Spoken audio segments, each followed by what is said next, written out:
प्यारे बच्चों नमस्कार। आप सभी का स्वागत है आपके अपने पसंदीदा YouTube channel dream study point में।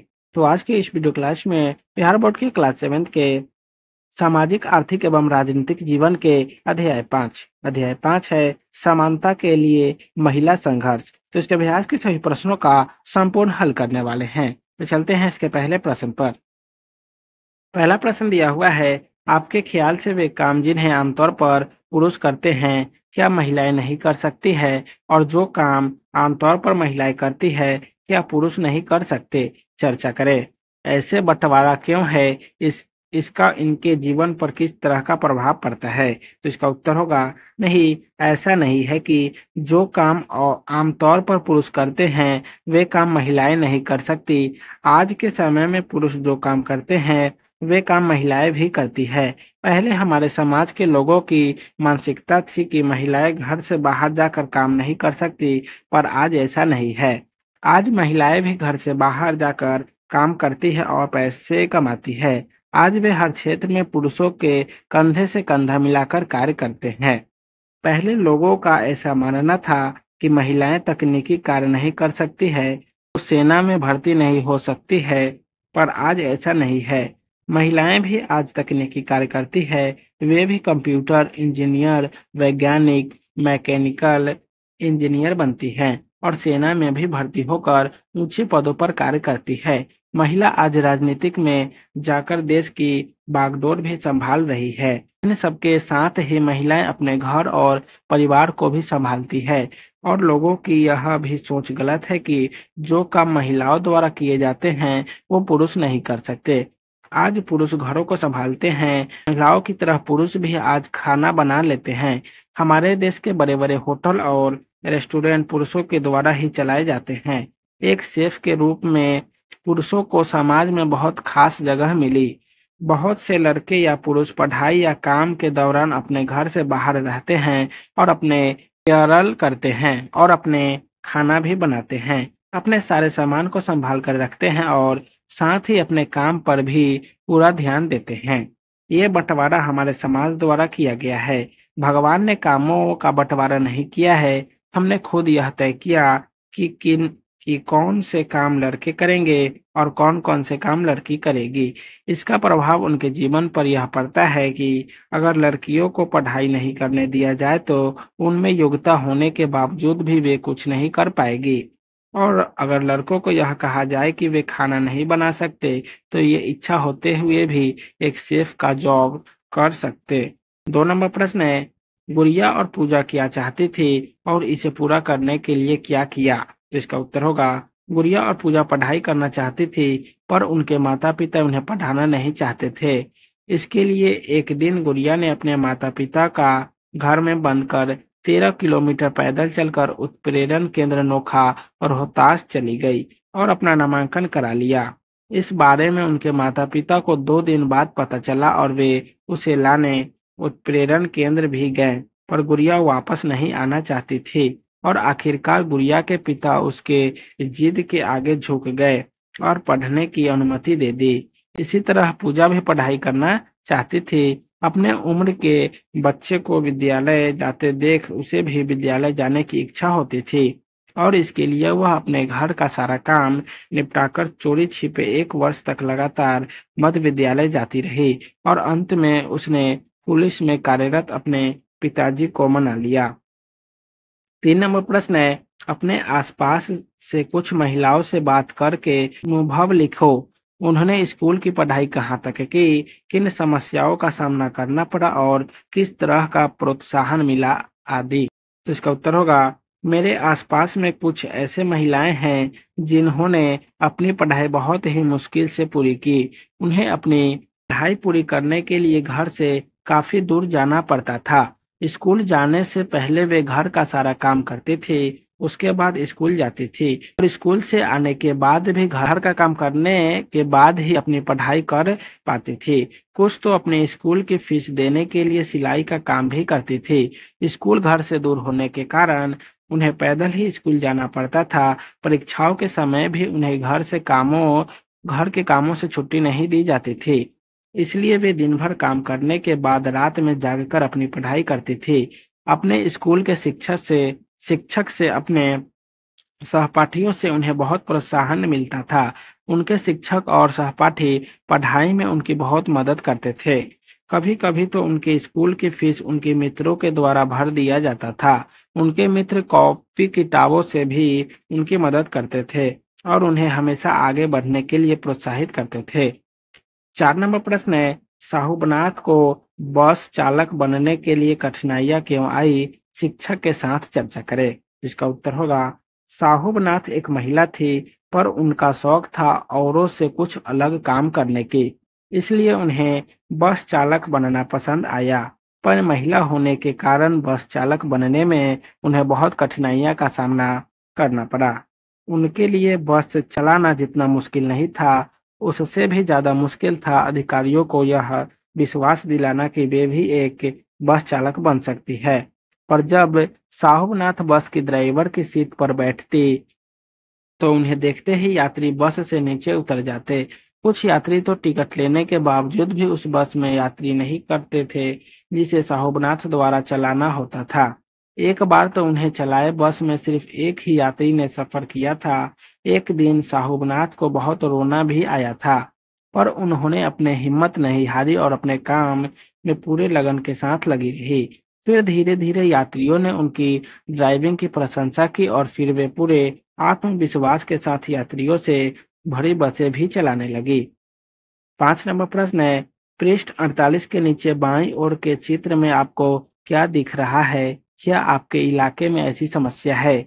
इसका उत्तर होगा, इस चित्र में औरत एक लाइन बनाकर बैठी हुई है और ये शराब विरोधी आंदोलन कर रही है। इस आंदोलन में औरतें बढ़ चढ़कर हिस्सा लेती है और शराब की भट्टियों पर धरना देकर उसे बंद करवाते हैं। ये लोग शराब की दुकानों को भी बंद करवा देती है। हमारे इलाके में ऐसी कोई समस्या नहीं है। 6 नंबर प्रश्न है, पृष्ठ 48 के नीचे दाहिनी ओर की औरतें ऐसा क्यों कर रही है? शिक्षक के साथ चर्चा करें। तो इसका उत्तर होगा, यह औरतें पेड़ से चिपक कर खड़ी है। इसे चिपको आंदोलन कहते हैं। पेड़ों को काटने से बचाने के लिए ये ऐसा कर रही है, क्योंकि पेड़ कटने से पर्यावरण का संतुलन बिगड़ता है और लोगों की जीविका भी बंद हो जाती है। लोगों को जलावन कहाँ से मिलेगा? 7 नंबर प्रश्न है, पृष्ठ 49 पर दिखलाए गए पोस्टर द्वारा क्या कहने की कोशिश से की जा रही है? इसका उत्तर होगा, इस पोस्टर द्वारा लोगों से यह अपील की जा रही है, वे बेटियों को बचाएं। लोग अल्ट्रासाउंड द्वारा ये पता लगा लेते हैं कि उनके होने वाला बच्चा बेटा है और वह बच्चा बेटी है। तो लोग उसे इस दुनिया में आने से पहले पेट में मार डालते हैं, जिसे हम भ्रूण हत्या कहते हैं। भ्रूण हत्या की वजह से हमारे समाज में लड़कों के अनुपात में लड़कियों की संख्या बहुत कम है। इसलिए लोगों से अपील है कि बेटियों से इस दुनिया को देखने का हक ना छीने, उन्हें इसको देखने से पहले मौत के मुंह में ना धकेले। लोगों का ऐसा मानना होता है कि बेटियां माता-पिता के ऊपर बोझ होती है। उन्हें पालना-पोसना, फिर उसकी पढ़ाई-लिखाई और फिर उसके विवाह के लिए दहेज इकट्ठा करना पड़ता है। इस वजह से ज़्यादातर लोग उसे दुनिया में आने से पहले ही मार देते हैं। पर आज के समय बेटियां अपने माता-पिता पर बोझ न होकर उनका सहारा बनती है। इस बेटियों की भ्रूण हत्या न की जाए। अभ्यास के प्रश्नोत्तर का पहला प्रश्न है, आपके विचार से महिलाओं के बारे में यह प्रचलित धारणा है कि पुरुषों के समान कार्य नहीं कर सकती है। आपके विचार से यह महिलाओं के अधिकार को कैसे प्रभावित करता है? तो इसका उत्तर होगा, महिलाओं के बारे में यह प्रचलित धारणा कि वे पुरुष के समान कार्य नहीं कर सकती है की वजह से महिलाओं के अधिकार प्रभावित होते हैं। लोगों की इस सोच की वजह से तो पहले लड़कियों की पढ़ाई में ही दो भेद होता है। लड़कियों को अधिक पढ़ाया लिखाया नहीं जाता, क्योंकि लड़कियों को तो बड़ा होकर दूसरे के घर को संभालना है और चूल्हा ही फूकना है। तो फिर ज्यादा पढ़ने की क्या जरूरत है? अगर लड़की पढ़ने में अच्छी है और उसमें योग्यता है कि वे कुछ कर दिखाए, फिर उसे पढ़ाई नहीं करने दिया जाता है और उन्हें शादी के लिए प्रेरित किया जाता है। अगर कोई लड़की तकनीकी क्षेत्र में जाना चाहे, तकनीकी क्षेत्र से जुड़े किसी विषय की पढ़ाई करना चाहे या फिर सेना में भर्ती होना चाहे तो ऐसा नहीं करने दिया जाता, क्योंकि लोग के हिसाब से तो ये सारे कार्य पुरुष ही कर सकते हैं, महिलाएं नहीं। लोगों की इस सोच की वजह से अगर कोई महिला नौकरी करती है तो उसे अपने पदोन्नति के लिए पुरुषों से कहीं ज़्यादा मेहनत करनी पड़ती है और खुद को साबित करना पड़ता है, क्योंकि आज भी महिलाओं को पुरुष से कमज़ोर माना जाता है। किसी भी जगह पर महिलाओं की अपेक्षा पुरुष पर पहले ध्यान दिया जाता है। अगर कोई महिला कुछ अलग करना चाहती है तो उसके लिए उसे उस काम को करने से कहीं ज़्यादा मुश्किल होता है कि लोग को ये यकीन दिलाए कि यह भी ये काम कर सकती है और उसे भी मौका दिया जाना चाहिए। आज भी बहुत सारे क्षेत्र हैं जहां महिलाओं को लोगों लोगों को इस सोच का शिकार होना पड़ता है। जैसे गांव में पुरुष और महिलाएं दोनों खेतों पर काम करते हैं, पर महिलाओं को दी जाने वाली मजदूरी पुरुषों को दी जाने वाली मजदूरी से कम होती है। इसलिए लोगों को अपनी सोच बदलनी चाहिए और महिलाओं और पुरुषों को समानता की नज़र से देखना चाहिए।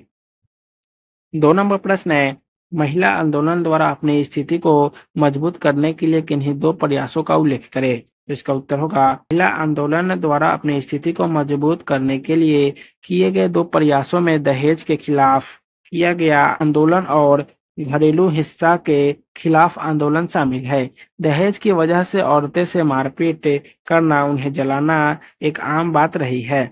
दहेज की वजह से कितने औरतें ने अपनी जान गंवाई। इसके खिलाफ 1984 में औरतों के द्वारा एक जोरदार आंदोलन शुरू किया गया। उसमें महिलाओं ने बड़ी संख्या में भाग लिया, खासकर उन महिलाओं ने जिन्होंने दहेज की वजह से अपने बेटियों और बहनों को खोया था। इस आंदोलन के जरिए जगह-जगह नुक्कड़ नाटक किए गए और पीड़ित महिला व उनके परिवार वालों को कानूनी सलाह के साथ-साथ मानसिक बल भी दिया गया। महिलाओं ने कचहरी में अपनी मांगों को रखा। आंदोलन की वजह से दहेज समाज का एक बड़ा मुद्दा बन गया और समाचार पत्रों में इसके खिलाफ बहस हुई, जिसके परिणाम स्वरूप दहेज कानून बना, जिसके तहत वैसे लोगों को दंड दिया जा सके जो इस प्रकार के अपराध में शामिल होते हैं।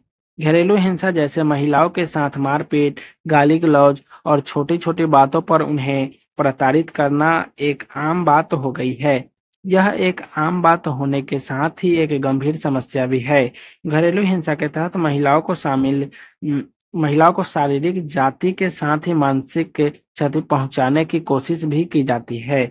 इसके खिलाफ महिला समूह बहुत ही लंबे समय से संघर्ष करती आ रही है। उनके इस संघर्ष के फलस्वरूप 2006 में घरेलू हिंसा उत्पीड़न कानून पारित हुआ, जिसके तहत महिलाओं के ऊपर घर में होने वाले शारीरिक और मानसिक हिंसा को रोका जाएगा। 3 नंबर प्रश्न है, समाज में महिलाओं की स्थिति में सुधार करने के लिए कौन-कौन से कदम उठाए जा सकते हैं, उल्लेख करें? तो इसका उत्तर होगा, समाज में महिलाओं की स्थिति में सुधार करने के लिए उनमें और पुरुषों में भेदभाव नहीं होना चाहिए। महिलाओं को भी अपने इच्छा अनुसार पढ़ाई करने की अपने पसंद के क्षेत्र में काम करने की छूट मिलनी चाहिए। काम करने से वे अपने पैरों पर खड़ी हो पाएगी और आत्मनिर्भर बनेगी। उन्हें किसी को ऊपर निर्भर नहीं रहना पड़ेगा और उनमें आत्मविश्वास बढ़ेगा। महिलाओं को हर क्षेत्र में आगे आने के लिए प्रोत्साहित करना चाहिए। उन्हें नौकरी में पुरुषों के समान अवसर मिलने चाहिए। उन्हें पोषण का बराबर अधिकार देना चाहिए। 4 नंबर प्रश्न है, किसी ऐसी महिला की कहानी लिखें जिसने अपनी इच्छा की पूर्ति के लिए विशेष प्रयास किया हो। तो इसका उत्तर होगा, मेरे घर के पास एक परिवार रहता था जिसमें 3 बेटियां और 2 बेटे थे। उनकी मम्मी गृहिणी और पिताजी एक छोटा सा ढाबा चलाते थे। पूरा परिवार मिलजुल कर काम करता था। आर्थिक तंगी के कारण उनके परिवार वाले सिर्फ बेटों को पढ़ाते थे और बेटियों को नहीं पढ़ाते, पर उनकी बेटियां पढ़ने में बहुत अच्छी थी, बेटों से भी ज्यादा। वे पूरे दिन घर का काम करती थी और पापा की मदद भी करती थी तथा रात में अपनी पढ़ाई करती थी। इतनी तकलीफों के बावजूद भी उन लोगों ने अपनी पढ़ाई जारी रखी और सभी परीक्षाओं में अच्छे नंबर के साथ उत्तीर्ण हुई और आज वह एक दफ्तर में उच्च पद पर कार्यरत है। तो प्यारे बच्चों, आज की इस वीडियो को यहीं समाप्त करते हैं। फिर मिलेंगे नेक्स्ट वीडियो में। वीडियो अच्छा लगा हुआ तो वीडियो को लाइक कर दीजिएगा, चैनल को सब्सक्राइब कर दीजिएगा। तो आप सभी को वीडियो देखने के लिए बहुत बहुत धन्यवाद।